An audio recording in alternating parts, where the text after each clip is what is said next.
Selamat bergabung kembali di mata kuliah Paleontologi GL 2171. Tema bahasan minggu ke-13 kita kali ini adalah mengenai fosil vertebrata. Dan pada segmen kelima ini kita akan lanjutkan dengan proses dan identifikasi vertebrata. Kita akan mulai dengan pembahasan proses-proses yang kita lakukan mulai dari di lapangan hingga di laboratorium. Yang pertama kita lakukan begitu sampai di lapangan atau di lokasi tentu saja adalah seperti geologis lainnya melakukan survei mengenai di mana lapisan yang paling banyak mengandung vertebrata.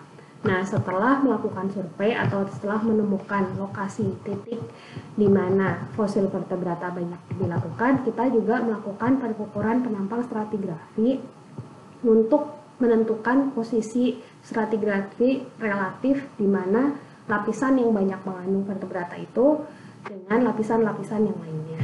Kemudian, bila kita sudah menemukan lapisan yang paling banyak mengandung fosil vertebrata, kita dapat mulai melakukan penggalian. Nah, jangan khawatir kalau misalnya geologis lain ketika bekerja itu dia di lapangan lebih banyak panasannya. Kalau paleontolog vertebrata ini begitu sudah melakukan ekskavasi, kita lebih banyak berteduh karena kita seringnya adalah stationary, jadi kita melakukan penggalian di tempat yang sama, jadi selalu kita memasang tenda. Selanjutnya tentu saja kita melakukan proses ekskavasi atau penggalian. Nah, penggalian ini kita lakukan secara hati-hati kalau sudah di lapisan fosilnya, karena kita tidak ingin fosilnya itu rusak karena penggalian kita. Nah, biasanya penggalian ini tidak hanya dilakukan dengan kuas seperti yang kalian lihat di film-film, tapi juga dilakukan dengan cangkul, bahkan kadang-kadang juga dengan pahat, tergantung dari jenis sedimen yang ada di sekitarnya. Ketika sudah terbuka, maka fosil yang kita temukan biasanya itu tidak dalam keadaan yang utuh atau dalam keadaan cukup rapuh sehingga perlu dilakukan preservasi.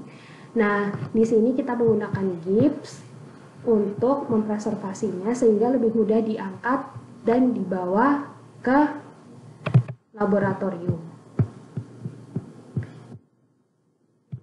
Nah, setelah kita sampai di laboratorium, yang kita lakukan selanjutnya adalah proses konservasi atau mengawetkan, dan juga kalau misalnya fosil-fosil yang kita temukan itu pecah atau tidak utuh, biasanya kita lengkapi seperti yang kalian lihat.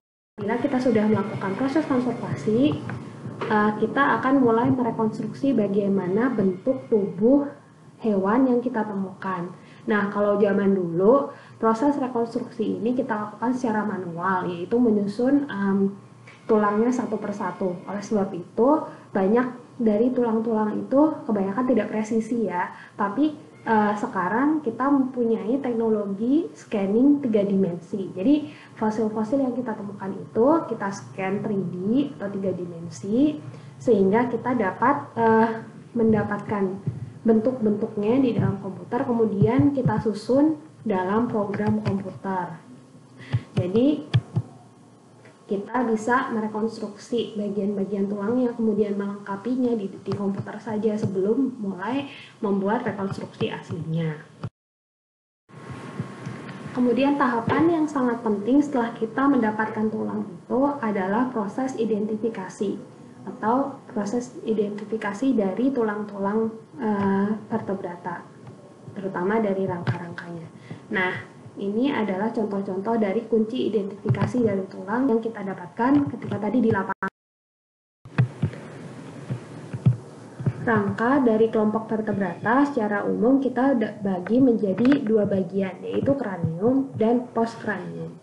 Bagian kranium ini merupakan bagian kepala, tengkorak, sedangkan postkranium itu bisa kita bagi lagi menjadi 2 bagian, yaitu sumbu tubuh yang terdiri dari tulang belakang, tusuk skapula atau tulang bahu, dan pelvis atau panggul.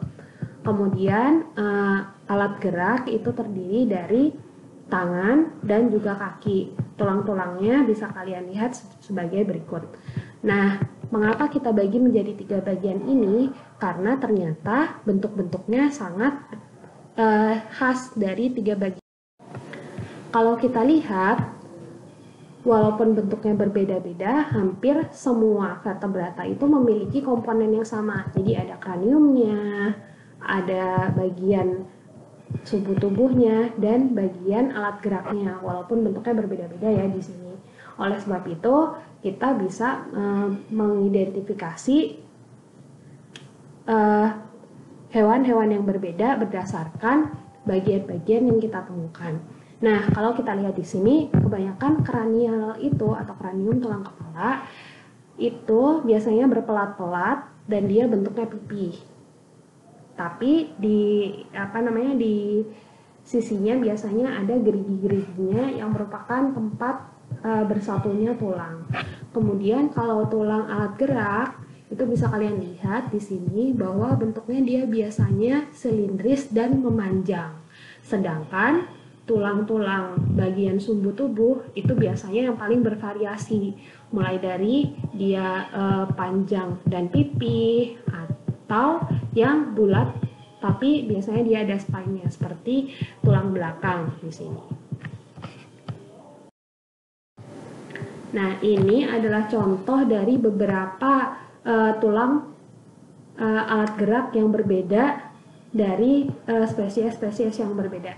Nah, di sini kita bisa lihat contohnya adalah tibia dari beberapa spesies yang berbeda. Nah, ini bentuknya berbeda-beda ya antara satu tibia dengan tibia lain. Sehingga kita bisa mengidentifikasi dari kelompok apakah tibia ini. Kemudian sama juga dengan bagian-bagian ini adalah bagian humerus. Jadi humerus itu dia memiliki ciri bagian atasnya dia hampir segitiga. Nah, ini bagiannya bisa kalian lihat di sini adalah bagian sendi. Itu biasanya dia lebih bolong-bolong atau spongy. Kemudian bagian gigi juga sangat berbeda. Dan di sini yang bisa kalian lihat adalah bagian tusuk. Nah, ini adalah tulang jari dari beberapa spesies atau kelompok yang berbeda. Yang pertama itu adalah dari tulang jari manusia, kemudian ini jari tangan dan ini jari kaki, kemudian dari lupus atau serigala, kemudian sus atau beruang, kemudian bos atau kelompok sapi, sangat berbeda ya antara satu dengan yang lain, dan yang terakhir adalah equus, adalah kuda gitu. Jadi kalian bisa lihat jumlah dan bentuk jarinya itu sangat berbeda-beda antara satu dengan yang lainnya. Makanya dari situ kita bisa mengidentifikasi kelompok yang berbeda dari tulangnya. Nah, kemudian contoh lainnya adalah tulang panggul atau pelvis. Nah, tulang panggul atau pelvis ini kita bisa membedakan antara individu jantan dan betina. Nah, kalau di manusia ini contohnya, individu jantan itu biasanya dia memiliki pelvis, bagian persatuan pelvis yang lebih dekat antara satu dengan yang lainnya. Sedangkan betina itu biasanya atau perempuan biasanya dia pelvisnya, jarak antara pelvisnya itu kanan dan kiri dia lebih lenggang. Jadi dari pelvis kita bisa membedakan antara individu jantan atau laki-laki kalau manusia dan individu betina atau perempuan.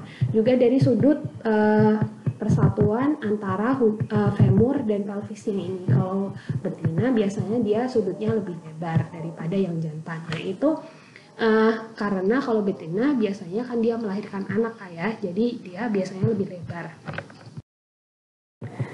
Kemudian contoh selanjutnya adalah astragalus. Ini adalah tulang-tulang persendian. Jadi kalau tulang-tulang persendian ini dia sangat khusus karena kita dari persendian ini kita tahu apakah hewan-hewan ini berjalan dengan cepat atau berlari atau hidup di padang rumput atau hidup di hutan. Salah satu contohnya adalah menggunakan persendian tulang dan astragalus. Nah, biasanya kalau kita lihat astragalusnya itu pipih, dia termasuk hewan-hewan yang dia harus berlari cepat karena biasanya dia tinggalnya di padang rumput. Karena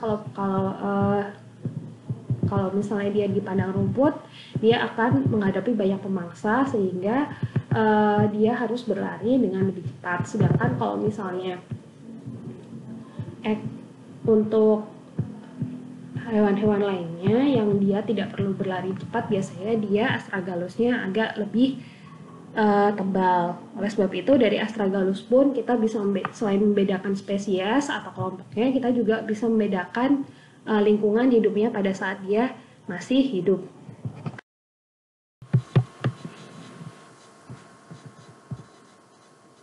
And last but not least adalah gigi. Gigi ini sangat penting dalam identifikasi fosil vertebrata karena sifatnya yang sangat keras, sehingga paling banyak terpreservasi dan sangat banyak ditemukan di sedimen. Dalam analisis kimiawi, gigi paling sering dipakai karena sifatnya yang tidak mudah teralterasi atau tidak mudah terubahkan. Gigi pada vertebrata, terutama mamalia, juga telah mengalami diversifikasi sesuai dengan kegunaannya. Pada mamalia, gigi terdiri dari mahkota atau yang muncul di atas gusi dan akar atau yang ada di bawah gusi. Sedangkan bagian-bagiannya dari luar ke dalam terdiri dari enamel, dentin, dan bagian-bagian dalam, serta bagian sementum atau semen. Gigi mamalia sendiri terdiri dari beberapa bagian, yaitu insisor atau gigi seri, kanin atau gigi taring, geraham depan atau premolar, dan juga geraham belakang atau molar. Selama hidupnya, mamalia ini mempunyai 2 seri gigi, yaitu gigi susu yang tumbuh pada saat masih anak-anak, yang kemudian digantikan oleh gigi dewasa. Jumlahnya bervariasi pada setiap kelompok hewan yang kita sebut sebagai formula gigi atau dental formula. Formula gigi atau dental formula merupakan rumusan jumlah masing-masing gigi pada salah satu sisi rahang, yaitu atas dan bawah, yang terdiri dari jenis gigi dan jumlahnya. Contohnya, pada rahang bawah genus sus di gambar ini, rumusan giginya adalah, kita bagi dulu menjadi 2 di tengah. Yang pertama adalah insisornya. Di sini kita bisa hitung, insisornya ada 1, 2, dan 3. Kemudian gigi taring atau kaninnya.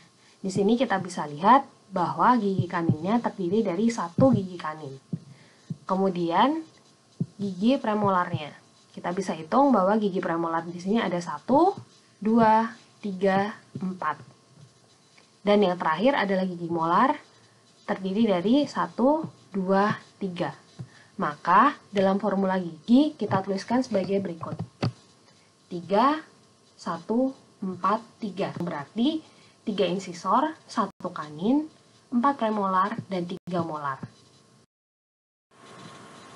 Dental formula ini berbeda-beda pada setiap kelompok hewan, sehingga dapat kita gunakan sebagai salah satu karakter untuk identifikasi.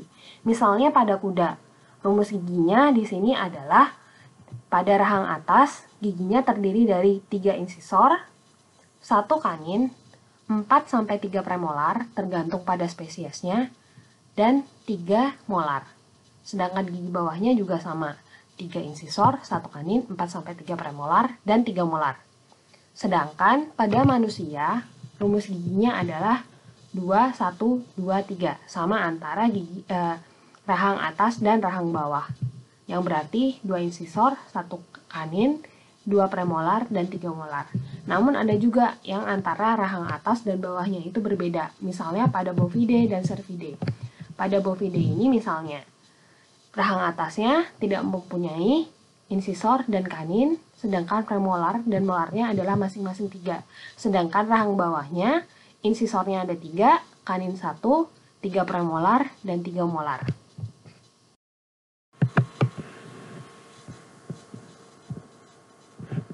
Sayangnya, rumus gigi atau dental formula hanya bisa kita gunakan untuk karakter identifikasi bila kita menemukan rahang yang utuh. Meskipun demikian, bila kita menemukan gigi yang terpisah, kita masih dapat mengidentifikasi bahkan hingga tingkat spesies karena bentuk-bentuk gigi yang sangat spesifik. Contohnya adalah sebagai berikut. Di sini kita mempunyai beberapa kelompok herbivora seperti Equus, Bos, dan Cervus. Di sini kita bisa lihat bahwa gigi-giginya rata-rata lebih tumpul dan memiliki lipatan-lipatan yang khusus di bagian atasnya. Sedangkan gigi omnivora dan karnivora rata-rata dia lebih runcing dan memiliki kuspit-kuspit dan jarang memiliki lipatan-lipatan, kecuali demikian bahasan kita mengenai identifikasi fosil vertebrata. Pada segmen selanjutnya kita akan membahas mengenai aplikasi fosil vertebrata.